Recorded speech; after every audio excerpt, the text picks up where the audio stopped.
Hello everyone, welcome to complex engineering. तो अभी हम लोग बात करने वाले साइक्लो कन्वर्टर के बारे में। तो यहाँ पर अभी अगर हम लोग देखें साइक्लो कन्वर्टर क्या होता है। फॉर एग्जांपल आपके पास एसी सिग्नल है और वो जो एसी सिग्नल है उसकी जो फ्रीक्वेंसी है उसमें आपको वेरिएशन करना है। तो अगर आपको फ्रीक्वेंसी में अगर किसी भी तरीके का अगर वेरिएशन करना है, फ्रीक्वेंसी अगर आपको 50 हर्ट्ज से अगर आपको ज़्यादा करना है या फिर अगर आपको कम करना है, तो ऐसे केस में आप क्या यूज़ करते हो, आप यूज़ करते हो साइक्लो कन्वर्टर। तो साइक्लो कन्वर्टर एक ऐसा पावर इलेक्ट्रॉनिक इंस्ट्रूमेंट होता है जो कि क्या करता है, एसी सिग्नल जिसकी फ़िक्स फ्रीक्वेंसी हो उसको एसी सिग्नल में कन्वर्ट करता है जिसमें आपको वेरिएबल फ्रीक्वेंसी मिलेगी। मतलब जो साइक्लो कन्वर्टर है उसके इनपुट में आप क्या दोगे, साइक्लो कन्वर्टर के इनपुट में आप एसी सिग्नल दोगे जिसकी जो फ्रीक्वेंसी होगी वो फिक्स्ड होगी, और साइक्लो कन्वर्टर के आउटपुट में आपको क्या मिलेगा, एसी सिग्नल मिलेगा जिसकी जो फ्रीक्वेंसी होगी वो वेरिएबल होगी। तो जो साइक्लो कन्वर्टर है वो फिक्स फ्रीक्वेंसी वाले एसी को वेरिएबल फ्रीक्वेंसी वाले एसी में कन्वर्ट करने का काम करता है। तो यहाँ पर आप देखो जो एप्लीकेशंस होते हैं साइक्लो कन्वर्टर के बहुत सारे होते हैं। जैसे कि अगर हम लोग देखें speed control of AC motor and drive, अगर एसी इंडक्शन मोटर की अगर आपको स्पीड कंट्रोल करना है तो आपके पास होता है साइक्लो कन्वर्टर, आप यूज़ कर सकते हो साइक्लो कन्वर्टर। क्योंकि हमने डिस्कस किया है 3 फेज़ इंडक्शन मोटर, जब हम लोग पढ़ते तभी हमने डिस्कस किया था वेरिएबल फ्रीक्वेंसी मेथड के बारे में of speed control of induction motor, जिसमें जो इंडक्शन मोटर है उसकी हम लोग स्पीड को कंट्रोल कर सकते हैं बाय वेरिंग दी फ्रीक्वेंसी। तो फ्रीक्वेंसी को वेरी करने के लिए आप यूज़ करते हो बेसिकली साइक्लो कन्वर्टर। सिमिलरली यहाँ पर आप देखो इंडक्शन हीटिंग में यूज़ किया जाता है साइक्लो कन्वर्टर का, और जो साइक्लो कन्वर्टर है उसको हम लोग पावर सप्लाई एयरक्राफ्ट सिस्टम में हम लोग यूज़ करते हैं। Cycloconverter is use as power supply in aircraft and shipboard. मतलब जो एयरक्राफ्ट सिस्टम है उसमें पावर सप्लाई के तौर पर यूज़ किया जाता है साइक्लो कन्वर्टर को। शिप बोर्ड में यूज़ किया जाता है साइक्लो कन्वर्टर को। स्टैटिक VAR कंपनसेटर में यूज़ किया जाता है, स्टैटिक VAR कंपनसेशन में यूज़ किया जाता है साइक्लो कन्वर्टर को। तो जो साइक्लो कन्वर्टर है उसके वहाँ हमें एप्लीकेशंस दिखाई देते हैं जहाँ जहाँ हमें फ्रीक्वेंसी की रिक्वायरमेंट हो, मतलब वेरिएबल फ्रीक्वेंसी की जहाँ जहाँ हमें रिक्वायरमेंट होती है वहाँ पर हमें साइक्लो कन्वर्टर मिलता है। तो जो साइक्लो कन्वर्टर होता है वो क्या करता है, एसी सिग्नल को कन्वर्ट करता है। Cyclo converter converts AC signal of fix frequency into AC signal with variable frequency. मतलब जो साइक्लो कन्वर्टर है फिक्स्ड फ्रीक्वेंसी वाले एसी को वेरिएबल फ्रीक्वेंसी वाले एसी में कन्वर्ट करने का काम करता है। और जो साइक्लो कन्वर्टर होता है उसको हम लोग एक नाम से जानते हैं, frequency changer. Cyclo converter is also known for frequency changer.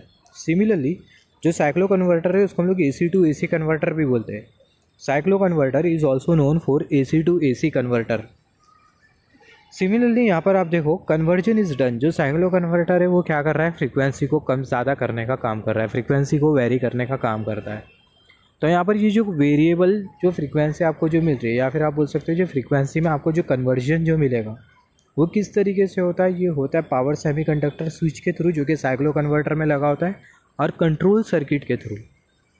तो यहाँ पर अगर हम लोग देखें साइक्लो कन्वर्टर को अगर हम लोग क्लासीफाई करें तो साइक्लो कन्वर्टर को हम लोग क्लासीफाई कर सकते हैं on the basis of input frequency and output frequency. सबसे पहला तो अगर हम लोग देखें अगर इनपुट की फ्रीक्वेंसी कम होती है और आउटपुट की फ्रीक्वेंसी ज़्यादा होती है तो ऐसे केस में जो साइक्लो कन्वर्टर होता है उसको हम लोग बेसिकली बोलते हैं step up cyclo converter. Similarly अगर हम लोग देखें अगर इनपुट की फ्रीक्वेंसी, जैसे कि मैंने आपको बोला आउटपुट फ्रीक्वेंसी ज़्यादा होती है इनपुट फ्रीक्वेंसी के कंपैरिजन में, तो ऐसे केस में जो साइक्लो कन्वर्टर होता है उसको हम लोग बोलते हैं step up cyclo converter. Similarly output frequency अगर कम होती है इनपुट फ्रीक्वेंसी के केस में कंपैरिजन में, तो ऐसे केस में आपका जो साइक्लो कन्वर्टर है उसको हम लोग बेसिकली बोलते हैं स्टेप डाउन साइक्लो कन्वर्टर। तो स्टेप अप साइक्लो कन्वर्टर के केस में जो आउटपुट फ्रीक्वेंसी होती है वो इनपुट फ्रीक्वेंसी के कंपैरिजन में ज़्यादा होती है। स्टेप डाउन साइक्लो कन्वर्टर के केस में जो आउटपुट फ्रीक्वेंसी होती है वो इनपुट फ्रीक्वेंसी के कंपैरिजन में कम होती है। यहाँ पर आप देखो जो स्टेप डाउन साइक्लो कन्वर्टर है इसको आप फर्दर क्लासीफाई कर सकते हो single phase two single phase cyclo converter, 3 phase two single phase cyclo converter, 3 phase two 3 phase cyclo converter. तो यहाँ पर अभी अगर हम लोग देखें, यहाँ पर हम लोग बात करेंगे कौन कौन से साइक्लो कन्वर्टर के बारे में, स्टेप अप साइक्लो कन्वर्टर के बारे में, स्टेप डाउन साइक्लो कन्वर्टर के बारे में जिसमें हम लोग bridge point configuration, mid point configuration के बारे में बात करेंगे दोनों केसेस में, स्टेप अप साइक्लो कन्वर्टर के केस में भी और स्टेप डाउन साइक्लो कन्वर्टर के केस में भी। यहाँ पर ये जो स्टेप अप साइक्लो कन्वर्टर हमने जो कंसिडर किया है इसका जो एप्लीकेशन होता है वो थोड़ा कम होता है। स्टेप अप साइक्लो कन्वर्टर का एप्लीकेशन कम क्यों होता है? क्योंकि अगर हम लोग देखें, ये आउटपुट फ्रीक्वेंसी को बढ़ा देता है in comparison with input frequency. Output frequency ज़्यादा होती है in comparison with input frequency, और ऐसे बहुत कम ही डिवाइस होते जो कि 50 हर्ट्ज़ फ्रीक्वेंसी के कंपैरिजन में ज़्यादा फ्रीक्वेंसी पर ऑपरेट हो रहे होते हैं। तो यही रीज़न की वजह से जो एप्लीकेशन होता है स्टेप अप साइक्लो कन्वर्टर का वो थोड़ा कम होता है। Application of step up cycloconverter is very rare because most of the device works under frequency of 50 hertz and less than that. जो एप्लीकेशन होता है स्टेप अप साइक्लो कन्वर्टर का वो बहुत कम होता है, क्योंकि ज़्यादातर जो डिवाइस होते हैं वो 50 हर्ट्ज़ फ्रीक्वेंसी तक के ऑपरेट करते हैं और उससे कम फ्रीक्वेंसी पर ऑपरेट करते हैं, जिसके वजह से जो स्टेप अप साइक्लो कन्वर्टर का जो एप्लीकेशन होता है वो थोड़ा कम होता है। और दूसरा रीज़न ये होता है कि जो स्टेप अप साइक्लो कन्वर्टर में जो थायरिस्टर्स जो टर्न ऑफ होते हैं वो फोर्स कम्यूटेशन के थ्रू टर्न ऑफ होते हैं, जिसकी वजह से आपको यहाँ पर यूज़ करनी पड़ती है एडिशनल सर्किट। तो ओवरऑल जो सर्किटरी जो कॉम्प्लेक्सिटी होती है, सर्किट की जो कॉम्प्लेक्सिटी होती है वो थोड़ी बढ़ जाती है। तो ये कुछ रीज़न्स होते हैं जिसकी वजह से जो स्टेप अप साइक्लो कन्वर्टर होता है उसका जो एप्लीकेशन होता है वो कम होता है। तो यहाँ पर आप देखो, due to the use of force commutation circuit के यूज़ के वजह से जो ओवरऑल जो सर्किटरी होती है स्टेप अप साइक्लो कन्वर्टर की वो थोड़ी कॉम्प्लेक्स हो जाती है।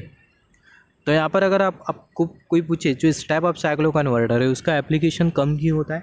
स्टेप अप साइक्लो कन्वर्टर का एप्लीकेशन कम होने का पहला रीज़न ये होता है कि जो स्टेप अप साइक्लो कन्वर्टर है वो फ्रीक्वेंसी को इंक्रीज़ कर देता है 50 हर्ट्ज़ से ज़्यादा, जिसके वजह से होता क्या है, जो मोस्ट ऑफ द डिवाइसेस होते हैं वो 50 हर्ट्ज़ फ्रीक्वेंसी से कम पर ऑपरेट करते हैं, प्लस माइनस 50 हर्ट्ज़ फ्रीक्वेंसी पर ऑपरेट करते हैं। मगर अगर फ्रीक्वेंसी अगर बहुत ज़्यादा हो जाती है तो ऐसे केस में जो डिवाइस होते हैं वो ऑपरेट नहीं कर पाते। तो जो मेजॉरिटी ऑफ जो डिवाइसेस होते हैं वो 50 हर्ट्ज़ फ्रीक्वेंसी पर ही ऑपरेट करते हैं और उससे कम फ्रीक्वेंसी पर ऑपरेट करने की टेंडेंसी रखते हैं। मगर अगर फ्रीक्वेंसी अगर ज़्यादा हो जाती है तो ऐसे केसेस में जो डिवाइसेस होते हैं वो ऑपरेट नहीं कर पाते। तो यही रीज़न की वजह से ये पहला रीज़न होता है जिसके वजह से स्टेप अप साइक्लो कन्वर्टर का जो एप्लीकेशन होता है वो थोड़ा कम होता है। दूसरा रीज़न अगर हम लोग देखें, जो कम्यूटेशन जो सर्किट जो लगती है, यहाँ पर फोर्स कम्यूटेशन सर्किट की रिक्वायरमेंट होती है in case of step up cyclo converter. तो फोर्स कम्यूटेशन सर्किट के वजह से होता क्या है, ओवरऑल जो सर्किट की जो कॉम्प्लेक्सिटी होती है वो बढ़ जाती है, हैंस जो एप्लीकेशन होता है स्टेप अप साइक्लो कन्वर्टर का वो थोड़ा कम होता है। सिमिलरली डिस्कस कर लेते हैं स्टेप डाउन साइक्लो कन्वर्टर के बारे में। तो स्टेप डाउन साइक्लो कन्वर्टर जैसे कि हमने डिस्कस किया, जो आउटपुट में जो फ्रीक्वेंसी जो होगी वो कम होगी in comparison with input frequency, जिसके वजह से जो साइक्लो कन्वर्टर है इसको हम लोग बेसिकली बोलते हैं स्टेप डाउन साइक्लो कन्वर्टर। तो यहाँ पर ये जो स्टेप डाउन साइक्लो कन्वर्टर है इसका जो एप्लीकेशन होता है थोड़ा ज़्यादा होता है, क्योंकि अगर हम लोग देखें मेजॉरिटी ऑफ डिवाइसेस जो होते हैं वो 50 हर्ट्ज़ फ्रीक्वेंसी से थोड़ी कम फ्रीक्वेंसी पर ऑपरेट करते हैं, मतलब प्लस माइनस 50 हर्ट्ज़ फ्रीक्वेंसी पर ऑपरेट करते हैं। तो यहाँ पर अभी अगर हम लोग देखें application of step down cyclo converter is more, जो एप्लीकेशन होता है स्टेप डाउन साइक्लो कन्वर्टर का वो ज़्यादा होता है because it offers a frequency less than equal to the standard frequency. मगर मतलब ये फ्रीक्वेंसी ऑफर करता है, जो स्टेप डाउन साइक्लो कन्वर्टर है वो फ्रीक्वेंसी ऑफर करता है जो कि 50 हर्ट्ज़ से कम होती है या फिर 50 हर्ट्ज़ के बराबर में होती है, और इस फ्रीक्वेंसी पर मेजॉरिटी ऑफ डिवाइसेस ऑपरेट करते हैं। और दूसरा रीज़न ये कि जो स्टेप डाउन साइक्लो कन्वर्टर है उसका एप्लीकेशन ज़्यादा होता है। उसका दूसरा रीज़न ये कि स्टेप डाउन साइक्लो कन्वर्टर के केस में जो कम्यूटेशन होता है वो नेचुरल कम्यूटेशन होता है, बहुत इंपॉर्टेंट है। तो स्टेप डाउन साइक्लो कन्वर्टर के केस में जो कम्यूटेशन जो होता है वो कौन सा कम्यूटेशन होता है? नेचुरल कम्यूटेशन होता है। यहाँ पर फोर्स कम्यूटेशन नहीं होता है in case of step down cyclo converter, जिसके वजह से एडिशनल सर्किटरी की रिक्वायरमेंट नहीं होती है।